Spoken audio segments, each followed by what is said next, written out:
Bienvenidas, bienvenidos, bienvenides a este cineforo del documental que acabamos de ver, Aide y el pez volador, dirigido por la directora chilena Pachi Bustos, en este ciclo de películas que estamos haciendo la conmemoración del Día del Cine Chileno. Recordemos que es una conmemoración que tiene que ver con la pérdida de dos vidas, ¿cierto? Es una pérdida irreparable que significó tras el estreno de la primera película realizada y estrenada después del golpe de Estado, A la sombra del sol, detienen y lamentablemente hoy día figuran en los listados de detenidos desaparecidos el camarógrafo y director de fotografía Jorge Miller y su pareja y continuista de la película A la sombra del sol, Carmen Bueno.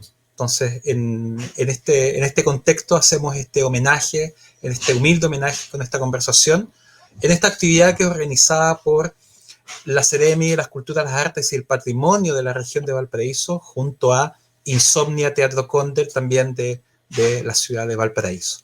Hemos escogido 4 películas para este ciclo, donde hemos podido ver La historia de mi nombre, de la directora Karin Cuyul, Perro sin cola, de la directora Carolina Quesada, Lina de Lima, de María Paz González, y hoy día estamos con la sesión de Cineforo, tras haber visto Aide y el pez volador, dirigida por la directora que hoy día nos acompaña, y le damos la bienvenida a Pachi Bustos. Bienvenida, Pachi.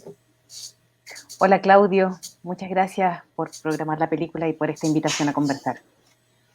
Bueno, estas conversaciones son necesarias, ¿cierto? En este contexto donde necesitamos encontrarnos, donde necesitamos hacer y relevar muchísimos temas hoy día para construir un nuevo presente.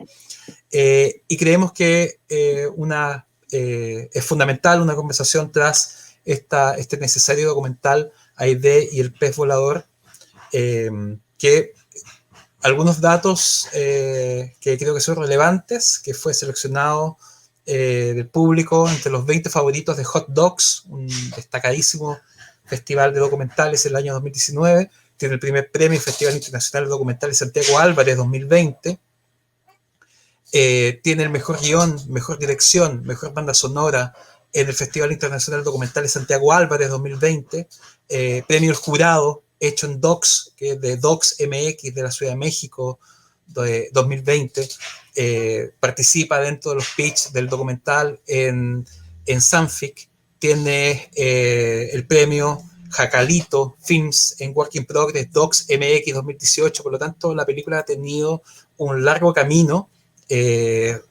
para materializarse y finalmente ser estrenada este año 2020 por el programa Miradoc, que es un programa que desde el año 2013 ha posibilitado que en las regiones de Chile se vea el documental y por supuesto hayan estas cineforos. No estamos en Miradoc, pero como que estuviéramos, porque evidentemente tú dirigiste muchos años, estuviste a la cabeza, ¿cierto?, la coordinación de Miradoc, y además con una filmografía sumamente interesante para nuestros espectadores. Pachi, en codirección con Jorge Leiva, hizo Actores Secundarios el año 2004, hizo Los Ángeles Negros, o Ángeles Negros, perdón, Ángeles Negros, y en solitario, como se estila, ¿cierto?, en el ámbito musical, podríamos decirlo, una dirección en solitario, hiciste un sensible y bellísimo largometraje documental que es Cuentos sobre el futuro. Y ahora diriges Aide y el pez volador. Entonces, lo primero que quisiéramos preguntarte para iniciar esta conversación es algo que quizás nosotros y nuestros espectadores nos estamos preguntando tras ver este emotivo y sensible. Yo creo que muchas veces cuando los que pudimos verlo en sala y verlo de nuevo, es imposible no, yo creo que todavía la conmoción después de verlo está, ¿cierto? Está como experiencia de este visionado, porque es tremendo, es tremendo y al mismo tiempo necesario este testimonio. Pero en primer lugar, quisiéramos saber algo un poco más simple. Es un largo proceso hacer un documental. Aide el pez volador y volador es un proceso, pero además, ¿cómo fue tu encuentro con Aide? ¿Cómo conociste a Aide para poder luego materializar este documental? Sí, bueno, como tú dices, es un proceso la película y también nuestra historia con Aide, porque yo la conocí varios años antes de empezar a grabar este documental. Nuestra historia tiene qué sé yo, como dos momentos bien importantes, que el primero es cuando yo la conozco, que eso sucede por allá por el 2006, cuando yo estaba en un trabajo de investigación que me habían encomendado de buscar historias de sobrevivientes de prisión política y tortura. Hace poquitito se había publicado el informe Valech, entonces de ahí había surgido la idea, digamos, de hacer un programa que recogiera estos testimonios y buscando, conocí a la Aidé.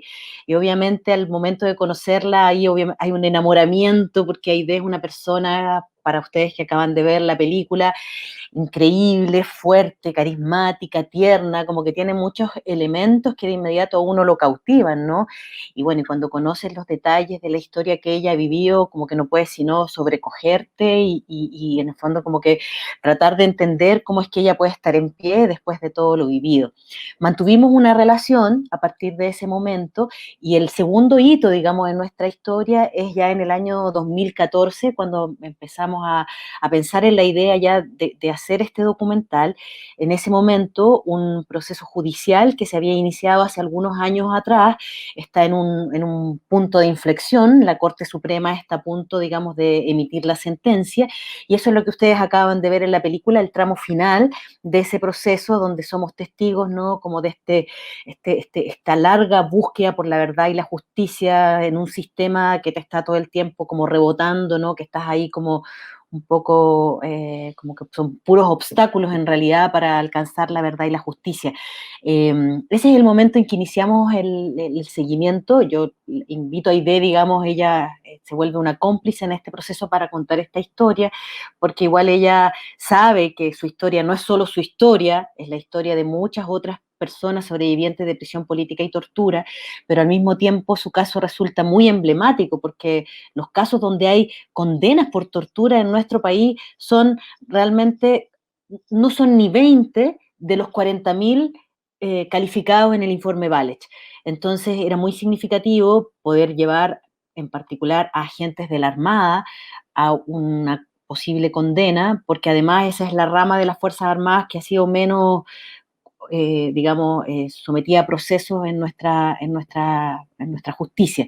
Entonces tenía todos esos ingredientes y Aidé, bueno, acepta que la acompañemos en este tramo final, pero donde por supuesto, como en todo documental, pasan otras cosas, nos enfrentamos a cosas que no estaban en ningún guión y nos permite reconstruir un poco su pasado, quién era ella, y ver un poco como todos estos temas de derechos humanos no son temas del pasado, sino que tienen todo que ver con el presente, y eso es un poco lo que tratamos de reflejar en la película. Es justamente la idea que te queríamos proponer que conversáramos ahora, porque conociendo tu trabajo en Cuentos sobre el futuro, a los que no han visto, está en onda media, así que nuestros espectadores pueden ver este bellísimo trabajo y sensible al mismo tiempo y terrible, esta historia de estos niños que cuentan hace 30 años sus expectativas y sus sueños y están en el mismo lugar. O sea, refleja, como bien sabemos, todas las precariedades y perversidades de este modelo económico. Son testimonios. Como son testimonios también los actores en primera línea, digamos, en actores secundarios, haciendo el parafraseo, ¿cierto? Con la primera línea. Los que estuvieron en primera línea, ¿cierto? Los 80, estos jóvenes que eran adolescentes, todos adolescentes que eran militantes y que lucharon contra la dictadura y que era una historia no visibilizada. Pero digamos, todavía está en la lógica de la entrevista y el testimonio. Yendo a visitar ciertos los colegios donde fueron, que hay un trabajo bien muy, muy interesante con el archivo y cómo están ahora los liceos, digamos. Y Ángeles Negros, obviamente, tiene que ver con recomponer este puzzle que significa desmembramiento de lo que se podía y la multiplicación de los cultores de los Ángeles Negros en México, Estados Unidos, Chile. Hice un spoiler de todas las películas, así que no te preocupes. Estas películas están en onda media. Sí. Pero lo que quiero decir con esta introducción es que en AID hay un proceso y que evidentemente tiene que ver con que hay un pasado que hoy día está más presente que nunca, porque parece que esta tesis, que no es nueva, no es del 18 de octubre, tiene 40 años, esta que muchas veces se ha callado, se ha silenciado. No podemos estar en un presente si no resolvemos y no curamos nuestro pasado. Y evidentemente han sido 30 años, ¿cierto?, de querer silenciar, borrar estos testimonios. Un poco tú lo dijiste, ¿cierto? Aide y muchas otras mujeres y muchos otros sobrevivientes han luchado contra la justicia y contra la impunidad. Entonces, si pudiésemos hablar sobre esa, lo que significa el pasado, lo que significa la historia, lo que significa remover estos testimonios y sobre todo donde estamos, y se ha sabido, ¿cierto? Voy a citar un par de casos, ¿cierto? Pero quizás el Mosito y quizás el Pacto de Adriana empiezan a revelar lo que significan los pactos de silencio. Además, estamos frente a donde ha habido intencionalmente la idea de silenciar, que nadie sepa lo que ocurrió. Entonces, eso es, de alguna manera, estamos hoy día viviendo todas las consecuencias, ¿cierto? En este presente, que no podemos avanzar si es que no curamos y no atendemos nuestro pasado. Entonces, si podemos hablar sobre esa idea de investigar y lo que significa enfrentar a Aide con su historia, con su pasado, con los victimarios, con un proceso y con un lugar que hoy día existe, que está en Valparaíso, que está el Cerro Artillería. Sí, pues bueno, ese fue como un desafío al iniciar la película, el hecho como de plantearse quizá de una manera diferente. Tenemos una larga tradición en nuestro país de documentales de derechos humanos, todos muy valiosos, pero en muchos casos, muchos de ellos como que reconstruyen hechos del pasado. A mí me interesaba, obviamente, tener ese elemento, saber quién era Aide, qué le pasó por allá por el año 75, cuando tenía 21 años, pero sobre todo me interesaba observar qué pasaba con ella en el presente y cómo en el fondo todas las consecuencias de esa experiencia vivida en los años 70 siguen latentes hoy día, no solo como una experiencia, sino como una experiencia como del pasado que te marca, sino también como una experiencia que está muy vívida, incluso como en tu piel, ¿no? O sea, cuando ella se somete a esta intervención quirúrgica, o sea, que la van a operar y le tienen que tomar una muestra de sangre, y ella se descompone de alguna manera en una operación tan sencilla, revive en su cuerpo, en su piel, esa memoria del dolor, de lo que significó la tortura para nosotros, fue como una expresión muy evidente, ¿verdad? De cómo eso permanece en todas las personas que han tenido esa experiencia hasta el presente, los acompaña toda la vida. Y además de esa experiencia, también en la película era muy importante para nosotros el testimonio de los hijos, ¿no? En el fondo ver que lo que sucede no es solo una experiencia que afecta a quienes lo vivieron en primera persona, sino también es un daño transgeneracional a toda su familia, a todas las personas que están alrededor. Y bueno, y a partir de la historia de Aide, poder extrapolar eso a lo que viven tantas personas que, como te decía, o sea, como que las expectativas de verdad y justicia son tan limitadas. Hay un sistema en nuestro país que ha privilegiado un poco, se entiende, digamos, en una primera instancia, la justicia para quienes, para aquellos casos de ejecuciones o de desapariciones forzadas, y el tema de las personas que experimentaron la prisión política y la tortura quedó totalmente rezagado y es una deuda pendiente enorme, y todas esas personas hoy día están vivas, pero han sido totalmente como marginadas, ninguneadas, y ya no es tema hoy día. Entonces eso es lo que nosotros queríamos relevar, ese tema como de la memoria.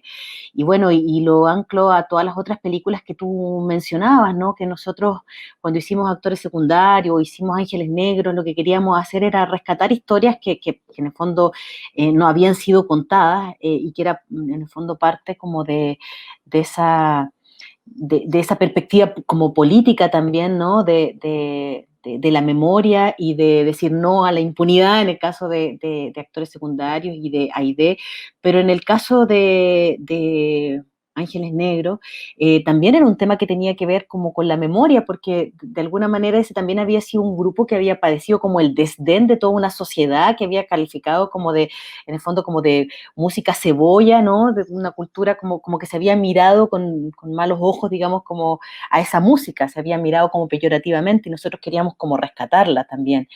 Y en el caso de Cuentos sobre el Futuro, bueno, un poco las promesas de la democracia, ¿no? O sea, la película Los niños yo los conocí cuando estábamos por allá en el año 92, habíamos recién retornado a la democracia y en el fondo había como muchas expectativas de cambiar el país, de que en el fondo ellos tuvieran más oportunidades y lo que la película retrata es que 20 años después no había oportunidad, no había posibilidad de desarrollarse, quizá no están en la pobreza extrema, pero sí están en una pobreza como espiritual o de las posibilidades de desarrollar su ser, de realizarse como seres humanos. Y a la luz de lo que hemos experimentado, de lo que hemos observado a partir de octubre, nos damos cuenta que eso en el fondo es lo que ha pasado en estos 30 años, ¿no? Que no había posibilidad como de oportunidades de desarrollarse, de cambiar, de crecer y que finalmente eso es lo que ha generado el estallido. Entonces yo creo que en todas las películas, volviendo un poco al tema, están un poco atravesados por este tema como de la memoria, de la reivindicación, como también como de los derechos humanos desde distintos ámbitos, pero que tienen una vigencia plena hoy día en el presente. Ah, hay algo que es evidente, ¿cierto? De la conmoción que nos provoca tanto saber la historia de la idea, pero también nos provoca también, y creo que estoy interpretando también a varios espectadores y espectadoras que, que nos emocionamos con entender y ver a ID, entenderla, digo, de tratar de tratar en algún punto de estar cerca de. Entonces yo creo que es imposible estar cerca de lo que ella experimentó. Pero es impactante su resiliencia, porque una cosa es haber vivido y dado un testimonio, y es por eso que insistía lo de la diferencia con la entrevista. Porque una cosa es dar una entrevista y otra es acompañar un proceso completo, y lo que significa estar nuevamente, es enfrentarse una mujer, haber sufrido todo lo que sufre, además nuevamente enfrentarse a otra institución que, como hoy día es tan relevante hablar de las distintas violencias que en el cotidiano nos enfrentamos, sin duda que el proceso judicial y sobre todo en derechos humanos, estamos hablando de procesos de 40 años. Estamos hablando de una causa que lleva más de 40 años. Entonces, 40 años de su vida estar dedicado o dedicada a perseverar en una causa que no es la suya, como tú bien dijiste, ¿cierto? Existen miles de ideas, y que muchas veces esos testimonios han sido callados. Muchos de los que han pasado por la tortura no han podido hablar nunca más de lo que les pasa, porque es algo irrepresentable, es indecible. Entonces es impresionante la resiliencia de Aide. Sí, bueno, has tocado muchos temas que son súper como fundamentales para nosotros en la película y que fueron un desafío enorme, ¿no? Porque en el fondo cuando tienes una historia tan macabra, porque es de una perversión realmente lo que ella vivió, porque acá no solo estamos hablando de tortura, que ya es feroz, que es una cuestión tremenda, sino que además estamos hablando de una mujer que tenía 21 años, que estaba embarazada y que ex profeso se le provoca un aborto para que ese niño no nazca. Este punto es súper importante y Aide siempre como que nos ha insistido en la necesidad de insistir sobre esto, ¿no? Que tiene que ver con que ella no pierde al hijo que esperaba como consecuencia de las torturas que le hicieron a ella, sino que en el fondo hay un gesto, hay una acción premeditada por acabar con la vida de ese niño que estaba en gestación, justamente por esta noción de que eran los malos chilenos, los terroristas, ¿no? Matar a estos terroristas desde el vientre. Y ahí hay una cuestión que se conoce como eugenesia, ¿no? Que digamos es como el nombre concreto de esta historia que tiene que ver con genocidio, con extinguir al otro. Eh, y que claro, entonces todos esos detalles de la historia de Aide eran realmente no solo conmovedores, sino que, chuta, ¿cómo representamos eso, no? Yo lo que queríamos evitar como equipo también era sobre todo la revictimización, que se produce de todas maneras en este camino de búsqueda de la justicia. Piensa tú todas las veces que ya está en tribunal, que se suspende la audiencia una y otra vez, o sea, lo que el sistema hace justamente es producir un desgaste en todas las personas que se animan a recorrer ese camino, que además es un camino que se recorre en solitario porque no hay apoyo del Estado para la búsqueda de justicia, son búsquedas privadas con abogados privados. Entonces, bueno, hay una revictimización permanente que nosotros justamente no queríamos, en el fondo, caer en eso mismo. Y por eso más bien optamos por el seguimiento, la observación, el acompañamiento y aspirar a que justamente en esos momentos esto se pudiera revelar. digamos, parte del tratamiento que hace la película tiene que ver con eso también, ¿no? O sea, Aide nunca nos relata lo vivido por ella, es en las voces de otras personas donde nosotros tal vez incluso en el fuera de cuadro terminamos de componer todo esto. Es en el relato que hace Alejandra Matus, la periodista, ¿no? Donde ella cuenta lo que vivió Aide cuando estuvo detenida en el cuartel Silva Palma. Es el médico quien la opera, quien describe, digamos, todas las lesiones que ella tenía y que nos dan cuenta de la ferocidad de lo que ella vivió. En fin, es el juez Alejandro Solís, son los hijos. Terminamos de recomponer toda esa pesadilla en voces de otros. Y bueno, y como tú decías, la resiliencia de Aide es impactante. Como tú decías, esta es una historia que ya tiene más de 40 años y si bien este es un caso judicial que se inicia el año 2004, por la gestión de un abogado que desinteresadamente presenta la querella contra los que resulten responsables, de ahí se inicia como este camino. Y es la primera vez que Aide habla de su historia en esta película. Piensa que ella ha sido una dirigente de derechos humanos históricamente, siempre en representación de otros, nunca hablando en primera persona de lo que ella vivió. Por lo tanto, para ella también comprometerse y participar en esta película tiene que ver por primera vez con hablar desde sí, pero no para ella, sino pensando en lo que puede significar para otros también tener la posibilidad de que se visibilicen estas historias. No sé si por ahí más o menos. Sí, sí, por supuesto. Sí, sí, yo creo que todo. Es como pasa con algunas obras, y sobre todo tú recordarás cuando hiciste Miradoc, ¿cierto? Hablar después de haber tenido un visionado tan intenso como esta película y tantos otros, ¿cierto? Donde hay testimonios tan impresionantes y muchas veces que nos cuesta creer que existió y pasó, a pesar que lo sabemos, pero cuesta hablar después de esto. Entonces, van a quedar muchas cosas fuera de nuestra conversación, pero quisiera preguntarte sobre, nos contaste el proceso cuando conoces a Aide. Evidentemente nosotros vimos en el documental lo que significa parte de ese proceso acompañándola, porque hay otro que queda fuera, ¿cierto? Pero ¿qué pasa después de Aide? Porque como ha sucedido tradicionalmente en la cultura del documental chileno, sobre todo estos testimonios que tratan de reconstruir las experiencias traumáticas que fue la violencia en la dictadura. Estoy pensando desde los primeros, los años 90, como Huellas de Sal, cuando aparecen los cuerpos, ¿cierto? La osamenta en Pisagua, o a principios de los 2000, cuando comienza Carmen Luz Parot con Estadio Nacional. Estoy citando 2 de quizás 120 documentales que han habido entre corto, medio y largometraje. Son o el mismo Mocito o el mismo Pacto de Adriana que ayudan a ser parte de una causa judicial. El mismo documental pasa a ser parte de... Entonces, ¿qué pasa después del documental? Que imagino que este proceso evidentemente no está trunco, no termina, sigue. Si nos pudieses contar qué pasa después de haber terminado Aide y el pez volador. Sí.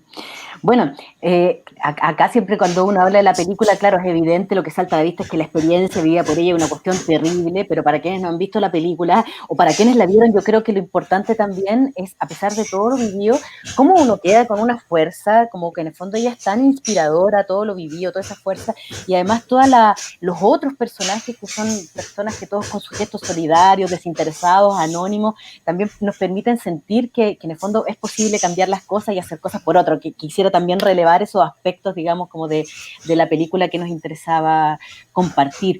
Y bueno, respecto a lo que tú dices de lo que pasó después, es interesante porque uno, obviamente, yo no hago películas pensando en cambiar el mundo, ni mucho menos, pero sí creo que esta película es apenas un pequeño gesto de reparación para con Aide y con su historia y con la historia de muchos.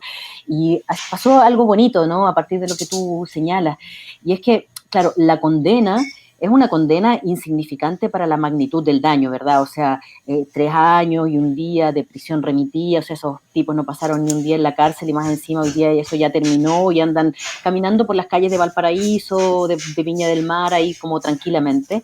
Sin embargo, Aidé, junto con otras personas que fueron prisioneros en el cuartel Silva Palma, presentaron una nueva querella, ¿no?, contra los responsables, ahora ya en una como querella colectiva, no solo desde Aidé, sino también está su hija que fue detenida ahí, está su hijo en representación de su madre que también fue detenida ahí, y otros 10 compañeros que también pasaron por el Silva Palma al mismo tiempo. En el caso de esa nueva querella, la película Aidé y el pez volador es un elemento más, como elemento probatorio un poco de lo vivido, y eso es como lo que tú refieres que es bonito, ¿no? Cuando las películas también pueden convertirse en elementos que son como parte como de las, que pueden contribuir, digamos, también a estos procesos judiciales, que es un poco lo que le pasó a Alejandra Matus, que ella cuando escribió el reportaje para Plan B, que es el reportaje que aparece en la película, que está titulado Perdí mi guagua por las torturas de la Armada, ese reportaje se publica y lo ve el abogado Vicente Barzana, que se inspira y se conmueve y se indigna tanto que presenta una querella y ahí se desencadena todo este proceso judicial. Alejandra nunca pensó que su artículo iba a gatillar todo este efecto dominó. En este caso, yo hice la película con el equipo, que somos por supuesto un equipo de muchas personas. Tampoco nos imaginamos que la película ahora también iba a ser como un elemento de prueba, que tiene el juez Arancibia, digamos, en su poder también como un elemento más como de la causa. Y eso es como bonito, nos hace sentir que lo que hacemos también tiene como un sentido, que digamos, estamos contribuyendo en algo, en este caso a este proceso judicial, y bueno, y a través del estreno y la difusión y todos los conversatorios y las charlas que hicimos en nuestro estreno online, tuvimos un montón de paneles donde hablamos sobre muchas cosas que tienen que ver con feminismo, con temas judiciales, con salud mental. Entonces, como que la película tiene muchas capas y contribuye desde distintos ámbitos también a generar conversación y ojalá como a iluminar ciertas zonas oscuras, digamos, que puedan como ayudar a este camino de verdad y justicia. Hoy estamos en un proceso, ¿cierto?, no me quiero aventurar a ponerle solamente un apellido, pero evidentemente estamos en un proceso único, que significa pensar, si lo pudiésemos resumir, pensar en un mejor futuro, que tiene como directamente relación a todo lo que hemos hablado, ¿cierto? Y tu trabajo como directora, investigadora, ¿cierto?, y documentalista, que tiene que ver con darle sentido, ¿cierto?, a este presente que hoy día se está resignificando velozmente, ¿cierto? No es sorpresa para nadie todo lo que estamos hablando. Yo creo que hoy día son pocos los que debiesen sorprenderse con las atrocidades que se cometieron, por las violencias, porque eso es cotidiano, ¿cierto? La violencia es cotidiana, la revictimización en todos estos procesos judiciales ha sido parte de estos 46 años, 47 años, ¿cierto?, desde el golpe en adelante. Pero hoy día que estamos resignificando este presente, ¿cómo ves tú hoy día esta posibilidad de que las imágenes, el cine, el documental, están siendo parte de nuestras conversaciones? Nos da la impresión a muchos que hoy día tiene otro matiz, ¿cierto? Que siempre lo ha tenido, pero hoy día al parecer está cobrando con mayor fuerza esta posibilidad de que nuestras conversaciones cotidianas en general de los ciudadanos y ciudadanas puedan estar en torno a temas fundamentales y evidentemente el cine y el documental son parte de eso. Entonces, ¿cómo estás viendo tú este proceso de transformación? De transformación como social, dices Claro. tú, de que estamos viviendo. Chuta, qué difícil la pregunta. Es como que uno pasa como por tantos estados de ánimo diferentes desde octubre a ahora, momentos como de euforia, de sensación de que por fin, ¿no?, que toda esta cosa va a cambiar, como que hay una energía, una movilización, algo que estaba totalmente detenido y que irrumpió y que es muy esperanzador y que te llena de fuerza. Y por otra parte, de repente hay otros momentos en que tú sientes, bueno, como que no va a pasar nada, que finalmente como que la situación política y todo estamos como en los mismos topes de siempre, pero yo creo que más bien la sensación es como de esperanza, de que en el fondo siento que hay también una energía por parte como de las nuevas generaciones, que es muy potente, que está gatillando cambios, que en el fondo también son como mucho más conscientes y tienen menos miedo, ¿no? Que a lo mejor de los que teníamos personas de nuestra generación, y eso creo que es un síntoma, digamos, de cambio, y es que es muy esperanzador. Y por otra parte, también desde el cine, desde la realización, me pasa lo mismo, como que veo también como un poco todas las nuevas generaciones y todos estos procesos como de registro, de denuncia y de registro como, no sé, ha sido muy bonito, por ejemplo, en asambleas que hemos tenido de ad hoc últimamente, que se está como rearticulando, tener asambleas con 80 personas de Arica a Punta Arenas, todos conectados a través de Zoom, pero un poco recogiendo lo que está pasando en distintos puntos del país, y sientes que está justamente como ese movimiento, y sientes también que hay una diversidad enorme de producción documental, que no solo está, qué sé yo, esta producción que tal vez es la que tiene como más espacio o difusión, que tal vez son las películas que estrenamos en estos circuitos o que tienen la posibilidad de estar en festivales nacionales e internacionales, pero que también hay un montón de gente que está produciendo a nivel de base, a nivel comunitario, a nivel organizacional, que están como en el fondo contando historias desde los sindicatos, desde distintas comunidades, como que siento que ahí el documental en particular está cumpliendo un papel súper importante, y lo siento, digamos, como en todas esas nuevas generaciones, lo veo también en los estudiantes cuando uno da clases, en sus inquietudes, en su conciencia como política, pero ya no en la idea de hacer documentales como solamente como de denuncia explícita, sino también innovando en la forma también, lo cual también es muy político, ¿no? Eso me parece tremendamente interesante, importante, y creo que es un cambio y que me hace sentir por sobre todo optimista. Yo quiero sentirme como optimista respecto al proceso que viene, no solo como realizadora, sino como ciudadana, y bueno, y tener como, siento que hay mucha gente que está registrando estos procesos y que se están volcando y generando estas conversaciones que tú mencionabas, y que creo que es interesante justamente para amplificar, y el cine como una herramienta de transformación. Creo que Aide por eso también se involucró en este proyecto, porque ella es muy consciente también como de las potencialidades que tiene el arte, ¿no? Justamente como para transformar, para iluminar estas zonas oscuras, para generar temas de conversación. En fin, somos como sembradores de rosas en el mar. A mí me tocó, y disculpa la autorreferencia, pero ser testigo de un cinefuero donde se vio Aide, Aide, el pez volador, el documental, y donde aparece Aide, y el público reaccionó, explotó en emociones, porque no sabía que Aide estaba presente en sala, pero yo creo que la sensación quedó al verla entera y de pie.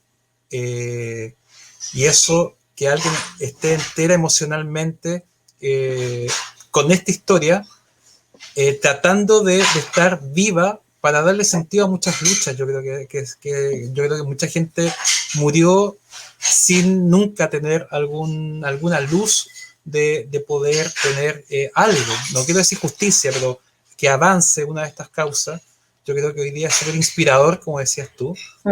Quiero aprovechar de dar un paréntesis, porque así como sucede con muchos casos que están hoy día en investigación en muchos recintos de muchas instituciones, lamentablemente lo que sucedió en Valparaíso, que es una ciudad sumamente golpeada, están los días del golpe, lo que sucedió en La Esmeralda o lo que sucedió en el buque El Maipo, eso todavía está impune. Entonces, yo creo que esto puede activar también otras historias que quizás han quedado a medio camino, ojalá, y ojalá que en 20 años más, haciendo un paráfrasis con Cuentos del Futuro, estemos hablando que hace 20 o 30 años hubo una explosión de conversación y de querer hablar de estos temas para poder entender que nuestro pasado no es algo que queda atrás o suspendido, sino que nos acompaña.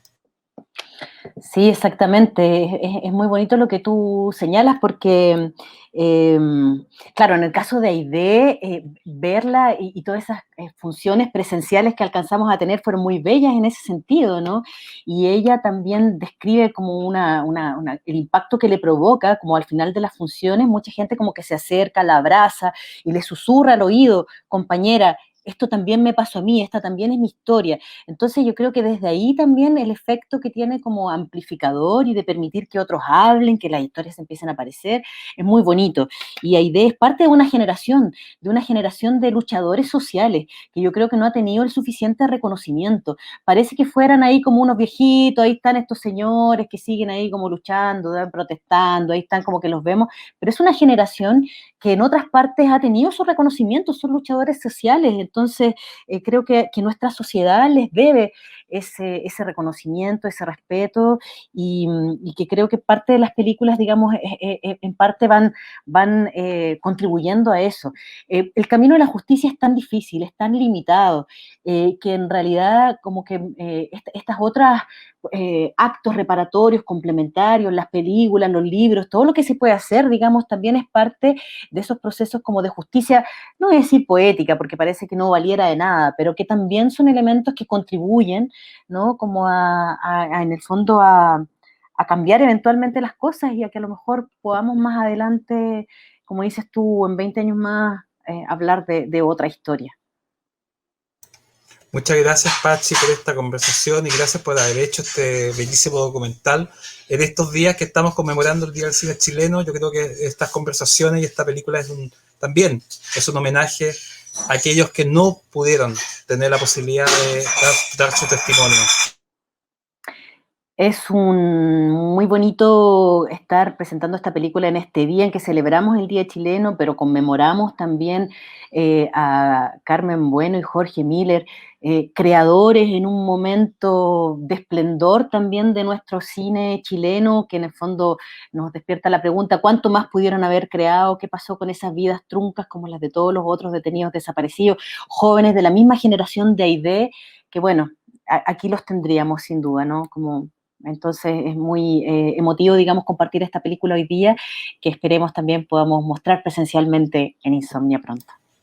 Eso queremos, que pronto estemos en Insomnia, en nuestra sala, ¿cierto? Con este telón nuevo que tenemos, poder proyectar estas películas. Así que volveremos. Un precioso homenaje a Jorge y a Carmen, que están en un lugar luminoso, iluminándonos. Así que un abrazo. Y muchas gracias por compartir Aidé y el Pez Volador en el ciclo Día del Cine Chileno 2020, organizado por la Seremi de las Culturas, las Artes y el Patrimonio de la región de Valparaíso e Insomnia Teatro Condel. Muchas gracias y un abrazo, Pachi. Gracias, otro abrazo.